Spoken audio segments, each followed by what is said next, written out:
Darating ang panahong mapanganib sapagkat, yun ang dahilan, sapagkat ang tao'y magiging maibigin sa kanilang sarili, maibigin sa salapi, mayayabang, mapagmalaki, mapagtungayaw, masuwain sa mga magulang, walang pasalamat, walang kabanalan, walang katutubong pag-ibig, walang paglulubag, maraming nawala sa tao.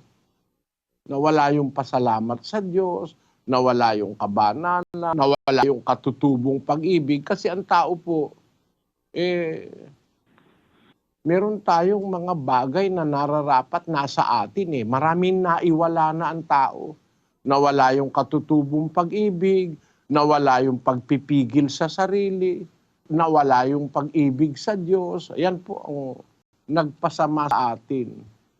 Ang layunin po ng ating pag-aaral, mga kababayan, maibalik yung nawawala at maialis yung hindi dapat sa atin. Yan ang layunin ng salita ng Diyos. At yan po ang gusto naming ibahagi sa inyo, mga kababayan,